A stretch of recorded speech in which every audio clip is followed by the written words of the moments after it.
En ce temps-là, Jésus disait à ses disciples, « Un homme riche avait un gérant qui lui fut dénoncé comme dilapidant ses biens. Il le convoqua et lui dit, « Qu'est-ce que j'apprends à ton sujet ? Rends-moi les comptes de ta gestion, car tu ne peux plus être mon gérant. » Le gérant se dit en lui-même, « Que vais-je faire, puisque mon maître me retire la gestion ? Travailler la terre, je n'en ai pas la force. Mendier, j'aurai honte. Je sais ce que je vais faire, pour qu'une fois renvoyé de ma gérance, des gens m'accueillent chez eux. » Alors il fit venir un par un ceux qui avaient des dettes avec son maître. Il demanda au premier, « Combien dois-tu à mon maître ?» Il répondit, « 100 barils d'huile. » Le gérant lui dit, « Voici ton reçu.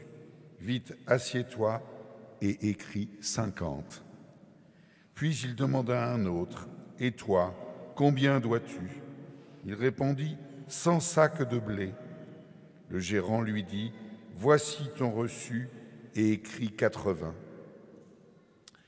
Le maître fit l'éloge de ce gérant malhonnête, car il avait agi avec habileté. En effet, les fils de ce monde sont plus habiles entre eux que les fils de la lumière.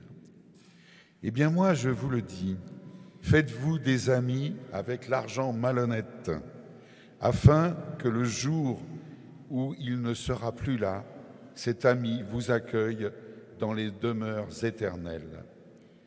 Celui qui est digne de confiance dans la moindre chose est digne de confiance aussi dans une grande.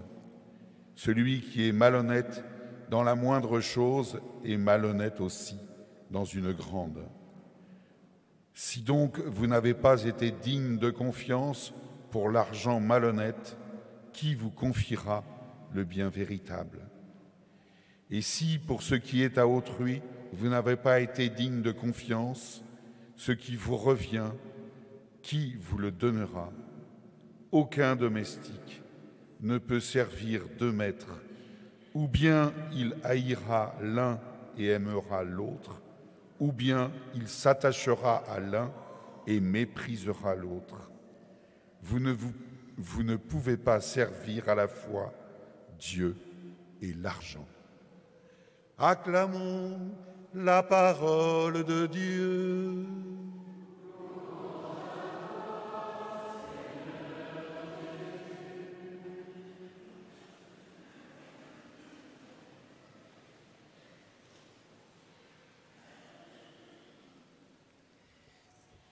Je vous fais une confidence, j'aime vraiment beaucoup cette parabole.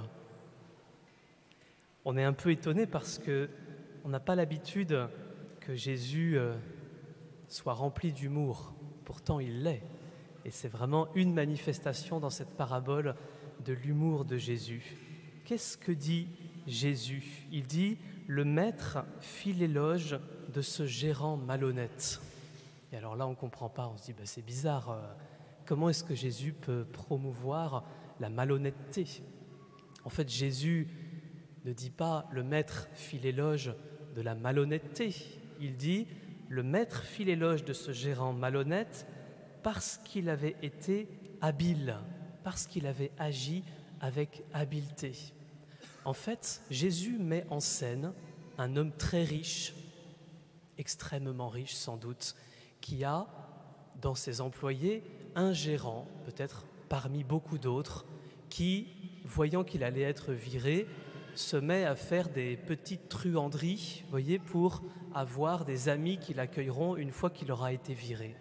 Et donc ce maître qui est immensément riche, quand il voit son employé avoir fait des petites truanderies et en fait lui avoir extorqué un minimum d'argent, une minuscule quantité d'argent à côté de tout l'argent qu'il a, eh bien en fait ça le fait rire, ça le fait sourire.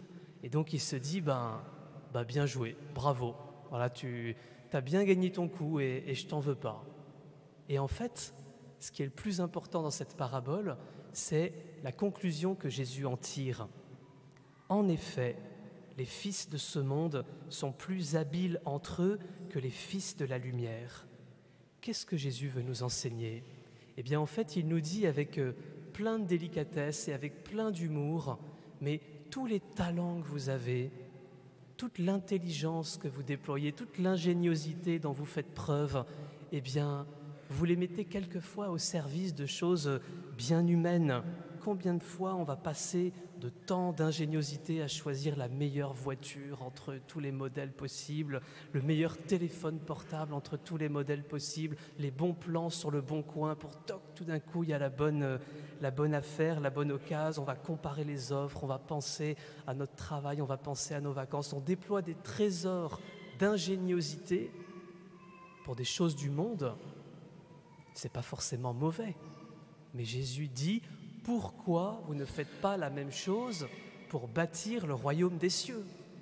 Pourquoi vous n'utilisez pas tous vos talents, dit Jésus, pour être ingénieux et quand il s'agit de bâtir le royaume des cieux, d'annoncer l'évangile, eh bien de penser, de réfléchir, de cogiter, de vous réunir, d'écouter, de penser à une chose, de relire, de changer, voyez, d'être ingénieux, d'être inventif, d'être créatif pour que la parole de Dieu soit annoncée. Elle est extrêmement forte, cette phrase de Jésus. Les fils de ce monde sont plus habiles entre eux que les fils de la lumière. Alors, j'ai beaucoup aimé quand j'ai ouvert le missel et que j'ai vu que c'était cette parabole pour la rentrée paroissiale, parce que c'est ça que Jésus nous demande. Jésus nous renvoie en famille paroissiale, tous ensemble, de nos 7 clochers, pour être habiles pour annoncer l'Évangile, pour être ingénieux pour annoncer l'Évangile. Et frères et sœurs, j'ai la chance d'être parmi vous depuis longtemps, je connais bien beaucoup d'entre vous et je sais que vous êtes remplis de 1000 talents. Et alors nous avons besoin, la paroisse a besoin de tous vos talents pour annoncer l'Évangile. Parce que c'est bien ce que nous demande Jésus. Je vous rappelle la grande mission que Jésus a donnée à toute l'Église: allez de toutes les nations, faites des disciples. Et donc c'est ce qu'il nous redit à nous aujourd'hui en paroisse de Dinard-Pleurtuis pour cette rentrée: allez de toutes les nations, faites des disciples. Alors on ne va pas aller tout au bout de l'Afrique ou tout au bout de l'Asie, mais ça veut dire quoi aller? Ça veut dire n'attendez pas seulement que les gens rentrent, mais sortez. Ça veut dire quoi de toutes les nations? Ça veut dire vers les gens qui sont les plus éloignés de l'Église sur notre territoire. Et ça veut dire quoi, faites des disciples? Eh bien, ça veut dire de les intégrer dans notre communauté paroissiale et de les accueillir profondément comme des frères et sœurs. Et je rends grâce à Dieu en vous voyant, de voir beaucoup parmi vous qui ont redécouvert, ont retrouvé le chemin de l'Église, le chemin de la foi depuis quelques années. Voilà, bravo à vous et merci. Alors, pour cela, eh bien, les lectures de ce jour nous donnent 2 moyens. La première lecture nous encourage à prendre soin et la deuxième lecture nous encourage à la prière pour annoncer l'Évangile et pour utiliser tous nos talents pour annoncer l'Évangile. Eh bien, le premier moyen, c'est de prendre soin les uns des autres. On pourrait être tenté, comme dans l'Évangile, d'utiliser nos talents pour nous-mêmes, pour avoir plein de monde, pour que la paroisse soit exceptionnelle. Mais ce n'est pas le but, en fait. Le but, c'est d'être au service des autres, c'est de prendre soin des autres. Vous avez vu combien Amos, dans la première lecture, dénonce ceux qui font des roublardises pour eux-mêmes, évidemment, au lieu de prendre soin des autres. Mon grand rêve, c'est qu'on puisse, dans la paroisse, prendre soin profondément les uns des autres. Alors, quand je nous vois nombreux, on est combien ce matin? On est peut-être 700 à la louche. Eh bien, quand je nous vois nombreux, je me dis, s'il manque quelqu'un, comment est-ce qu'on le sait? Comment est-ce qu'on va pouvoir prendre soin les uns des autres? Et donc, il est indispensable que dans notre paroisse, on continue à travailler l'échelon intermédiaire entre la grande paroisse que nous sommes et puis nos vies de maison, nos vies personnelles de relation avec le Seigneur. Ce niveau intermédiaire, vous voyez, où on est 5, 10, 15 chrétiens, où on se soutient, où on se comprend, où on s'entraide, ça peut être un petit groupe de la paroisse, mais c'est vraiment mon souhait pour cette année, qu'on puisse travailler ça. Peut-être vous pouvez vous poser cette question, c'est quoi mon lieu de vie fraternelle concrète pour cette année. Ça sera quoi ce lieu? Ça sera quoi l'endroit où je vais être avec 5, 10, 15 frères et sœurs pour prendre soin d'eux? Je me rappelle avec émotion cette petite histoire qu'on m'a racontée, une femme qui venait d'arriver à la paroisse, qui avait intégré un petit groupe de la paroisse, et puis quelques mois après, elle est tombée assez malade, et elle est restée 6 mois à l'hôpital. Et elle m'a dit, avec des larmes dans les yeux, mais quelle joie, Père Bertrand, alors que je venais d'arriver, mon petit groupe, les membres de mon petit groupe se sont relayés toutes les semaines pour venir me visiter et prendre soin de moi quand j'étais à l'hôpital, quand j'étais à la maison de rééducation, etc. C'est ça mon souhait pour notre paroisse, qu'une fois qu'on est sorti, que des gens sont rentrés, qu'on les a intégrés comme frères et sœurs grâce à nos talents, qu'on puisse prendre soin les uns des autres. Alors vraiment, je nous pose cette question. Quel va être notre lieu cette année en paroisse, où on va pouvoir avoir ce lieu de fraternité pour prendre soin d'un petit groupe de personnes? Pour ceux pour qui vous ne voyez pas spontanément, je vous encourage de tout cœur à aller vous inscrire à un petit groupe de la paroisse pour qu'on puisse être ensemble et se porter. Et puis deuxième moyen, c'est la deuxième lecture, c'est la prière. Vous avez vu ce qu'a dit saint Paul, il le dit de manière extrêmement claire. J'encourage avant tout, à faire des prières pour tous les hommes. C'est sa première demande. Et quelquefois, il faut bien admettre, et moi le premier, que quand on prie, quelquefois on pense d'abord à prier pour nous-mêmes ou pour nos intentions proches. Évidemment, c'est bon, évidemment, c'est utile et c'est bien légitime. Mais voyez, Jésus nous encourage dans cette grande mission qu'il nous donne d'annoncer l'Évangile, que notre prière soit d'abord pour ces personnes-là, soit d'abord pour les périphéries, soit d'abord pour le monde. Quand on vient à la messe, on ne vient pas d'abord pour prier pour nous. On a été élus, choisis par Dieu tendrement pour qu'on puisse porter tous ceux qui nous entourent. Quand on est réunis à la messe ce matin, c'est tous les quartiers, tous les villages de notre paroisse qui sont nourris, fécondés par notre prière, qui vont rejoindre tous ceux qui nous entourent, nos voisins, nos amis, nos collègues de travail, les membres de nos familles. Alors, Seigneur Jésus, en cette rentrée paroissiale, nous te bénissons profondément de nous relancer, de nous redonner cette mission d'annoncer ton saint évangile. Toi qui nous aimes chacun infiniment, toi qui veux aimer infiniment tous ceux qui ne te connaissent pas encore. Donne-nous, Seigneur, de le faire avec tous nos talents, avec grande générosité, grande ingéniosité, et de prendre soin les uns des autres. Amen.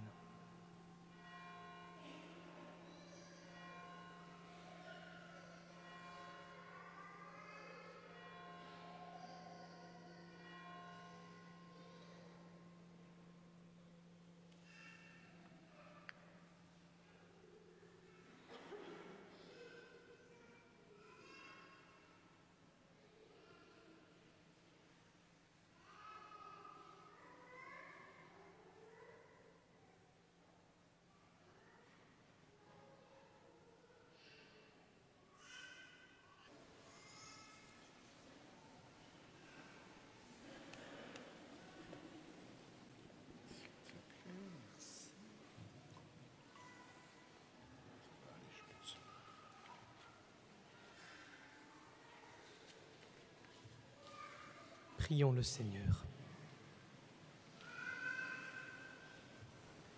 Dans ta bonté, Seigneur, fais que ton aide soutienne toujours ceux que tu as nourris de tes sacrements, afin que nous puissions, dans ces mystères et par toute notre vie, recueillir les fruits de la rédemption par le Christ notre Seigneur. Amen. Alors, vous pouvez vous asseoir pour quelques annonces.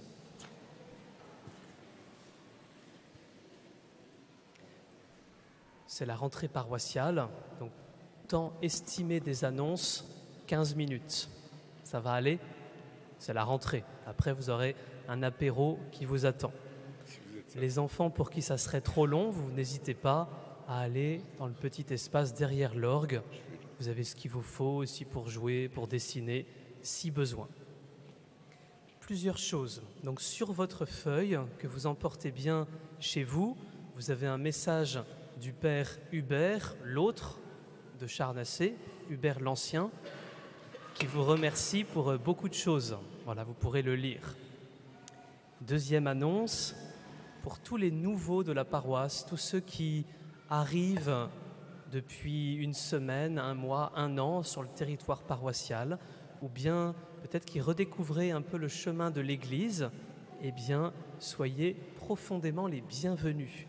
Vous êtes ici chez vous, on est très heureux de vous accueillir et on serait très heureux que rapidement vous vous sentiez vraiment chez vous, bien et à l'aise dans la paroisse. Et on vous invite pour cela jeudi prochain, là encore c'est sur les feuilles, 19h30 à la maison paroissiale de Dinard, pour un accueil spécial pour vous connaître et puis pouvoir vous présenter un petit peu la paroisse. Puis, troisième petite annonce importante, dans 15 jours, c'est le premier dimanche en paroisse de l'année. Voilà, n'hésitez pas, comme on l'a dit dans l'Évangile, à utiliser tous vos talents, tous vos moyens humains pour inviter autour de vous, être ingénieux, être inventif, parce que beaucoup de gens en ont besoin et ont soif de pouvoir entendre la bonne nouvelle. Alors, maintenant, 3 petites choses concernant la vie de la paroisse. On aurait dû, et on est désolé, ils arrivent demain, donc c'est trop tard pour aujourd'hui, vous donner les flyers de la paroisse refaits avec tous les services. Mais du coup, je fais un teaser et la semaine prochaine, vous les aurez. Mais vous avez tout sur les panneaux d'affichage du fond de l'église. Vous avez vu les 3 panneaux qui reprennent l'ensemble des services de la paroisse.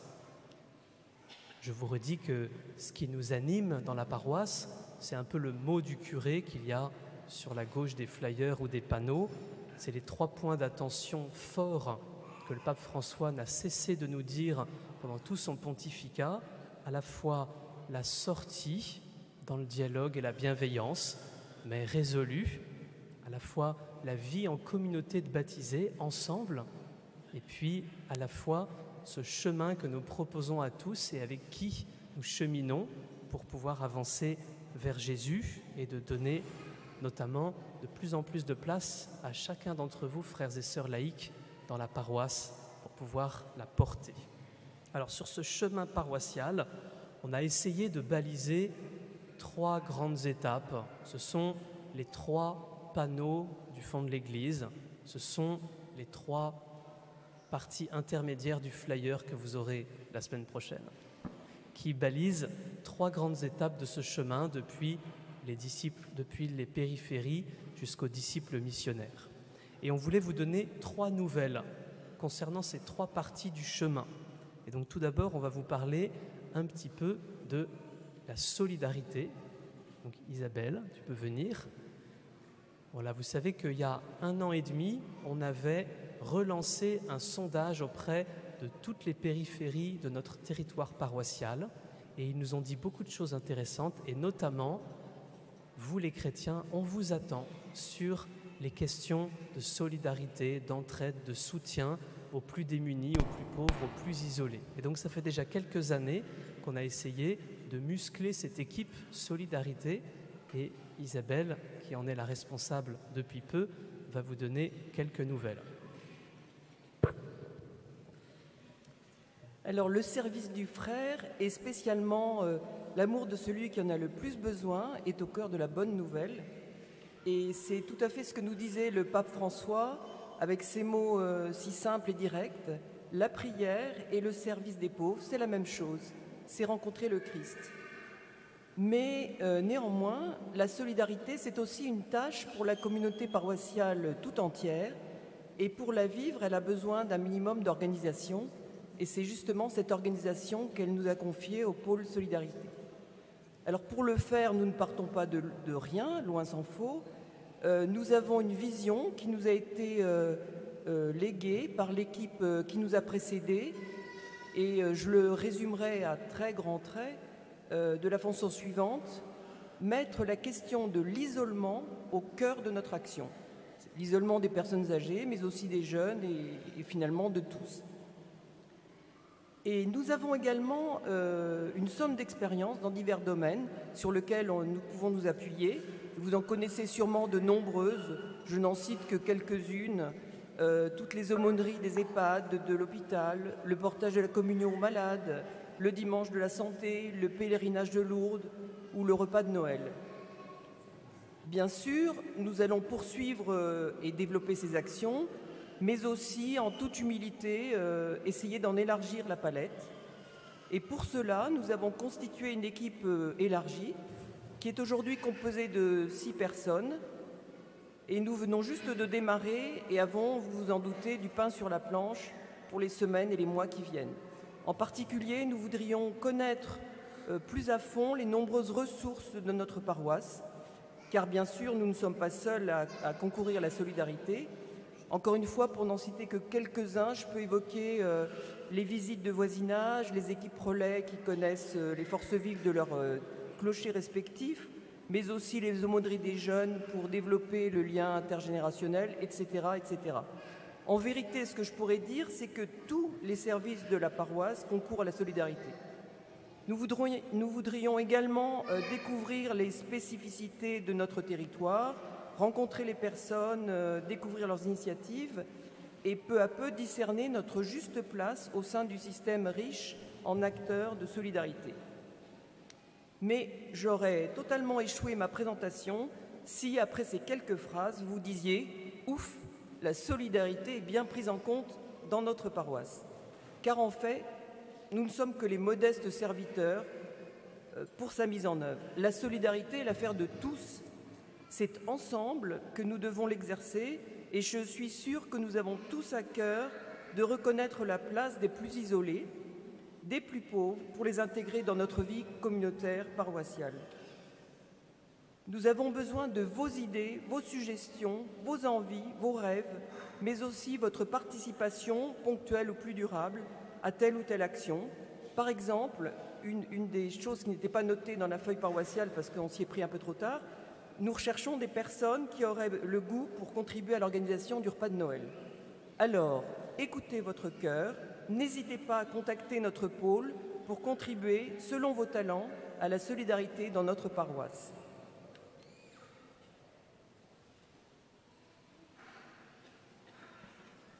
Merci beaucoup, Isabelle. Une nouvelle du panneau le plus à gauche de nos panneaux d'église. Sur, on peut dire, le milieu du chemin paroissial, depuis les périphéries, ce qu'a présenté un peu Isabelle, jusqu'aux disciples missionnaires. Une étape incontournable encore, c'est le parcours Alpha. Et donc quelques nouvelles de Francis et Marie-Laure pour le parcours Alpha qui va redémarrer bientôt.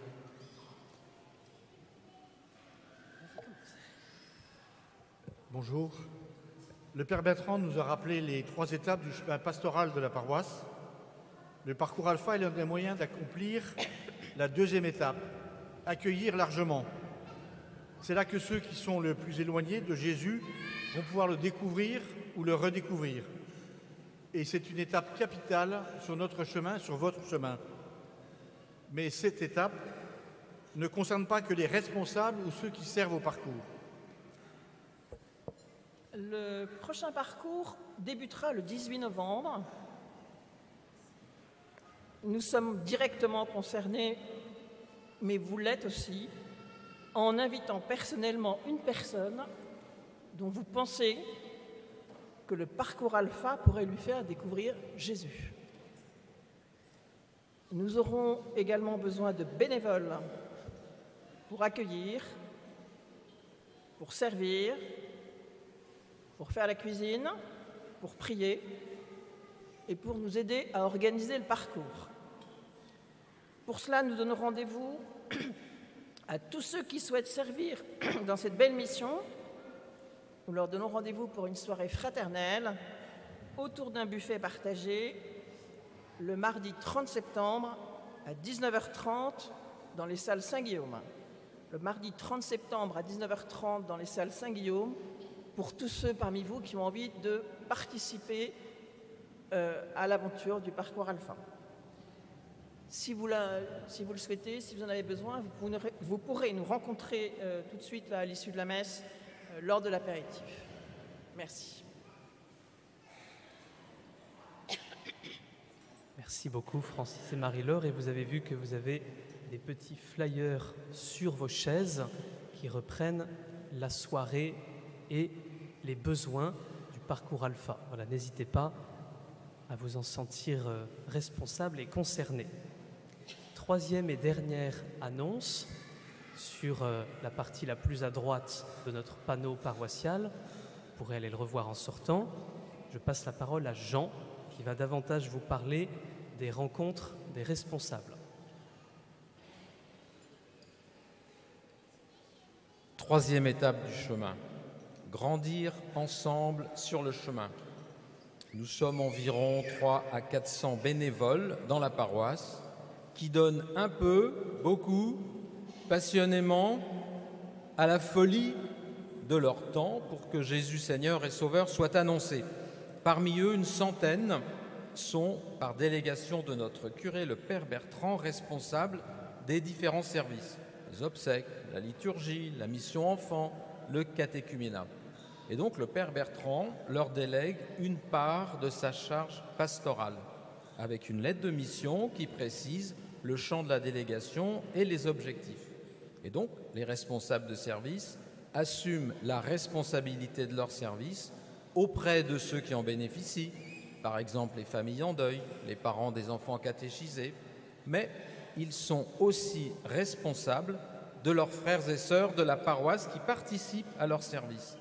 Ils sont comme des pasteurs qui ont pour mission de conduire le troupeau, les brebis, vous, moi, vers le Père, à l'image de Jésus le bon pasteur. C'est la prière qu'a faite le pape Léon XIV à l'occasion de l'Angélus le 11 mai dernier. Et demandons au Père Céleste d'être les uns pour les autres, chacun selon son état, des pasteurs selon son cœur, capables de nous aider mutuellement à marcher dans l'amour et la vérité. Pas mal pour les responsables de service. Les responsables de service se rencontrent 2 matinées par an pour un temps d'échange et de formation. L'objectif, c'est bien de devenir ces pasteurs, soucieux à la fois de l'efficacité de leur service, mais aussi de la croissance spirituelle des personnes qui leur sont confiées. Vaste programme, me direz-vous. Nous avons déjà travaillé les 2 dernières années les thèmes suivants. Comment construire la vision de son service en cohérence avec celle de la paroisse qui a été rappelée, sortir aux périphéries, en communion de baptisés et offrir ce chemin progressif vers Jésus pour que personne ne se perde. Deuxième, c'était qu'est-ce qu'une relation juste, sans emprise? Comment on écoute vraiment sans faire semblant? Le troisième, c'était comment on prend soin de son équipe, comment on sait donner des signes de reconnaissance, comment on anime une vraie réunion, une réunion efficace, chacun puisse s'exprimer, il y a un début, il y a une fin et un relevé de décision. Et la dernière fois, c'était pour un laïc, qu'est-ce qu'être prêtre, prophète et roi au titre de notre baptême. Vous voyez, au-delà de rendre service à la paroisse, ce qui est déjà bien et beau, l'enjeu c'est de créer et d'animer un corps de pasteurs, vous, qui nous aide à marcher dans l'amour et la vérité, comme nous le dit le pape Léon.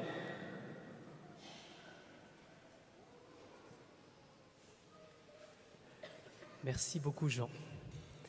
Alors, je pense que je suis dans les délais. Je vous avais annoncé 15 minutes, il m'en reste 2, c'est parfait pour la conclusion.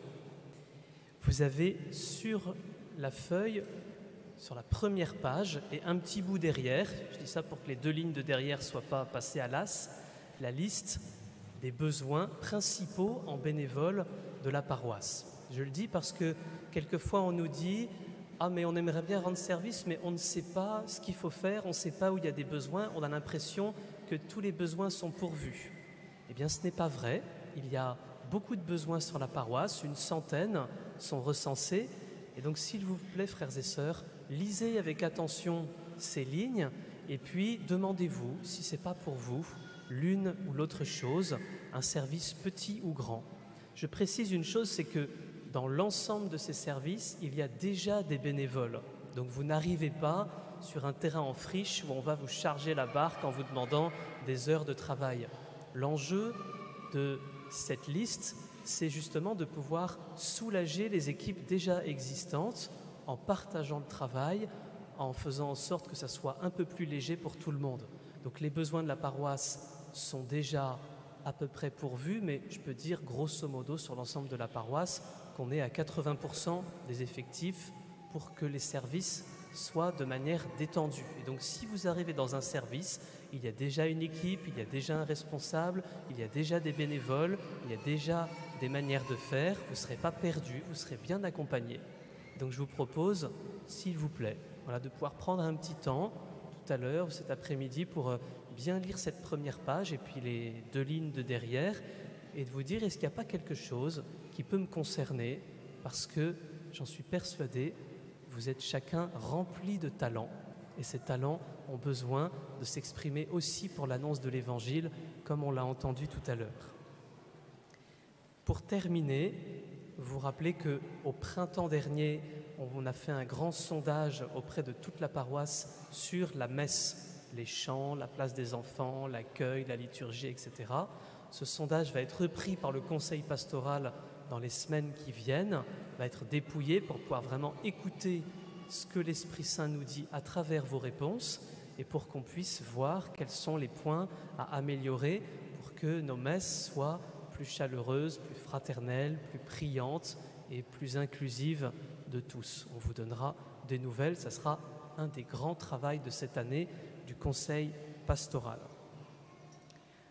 Alors, on vous invite tous à un apéritif fraternel. Je vois le soleil qui brille dans les jardins du presbytère à votre droite. Donc, n'hésitez pas à y aller. N'hésitez pas sur le chemin ou en arrivant là-bas à parler d'abord à quelqu'un que vous ne connaissez pas. Parce que par définition, s'il y a quelqu'un parmi nous qui ne connaît personne, et si on parle d'abord à quelqu'un qu'on connaît, eh bien ces personnes-là ne parlent à personne.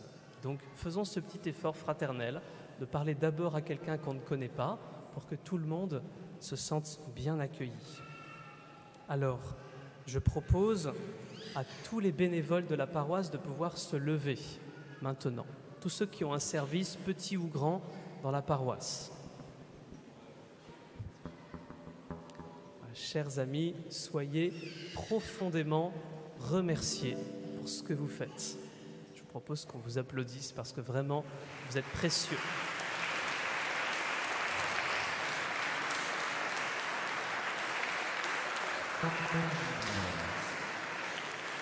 Allez, levons-nous pour recevoir la bénédiction du Seigneur. Dans cette bénédiction, Seigneur, viens particulièrement rejoindre tous les bénévoles, viens les fortifier, viens les bénir, viens leur donner des réponses à leurs questions, de la force pour pouvoir continuer à annoncer ton évangile et viens susciter des nouveaux serviteurs dans notre paroisse pour pouvoir annoncer ton évangile. Le Seigneur soit avec vous. Que Dieu Tout-Puissant vous bénisse et vous garde et vous fortifie en cette rentrée, au nom du Père et du Fils et du Saint-Esprit. Amen. Allez dans la paix et dans la joie du Christ.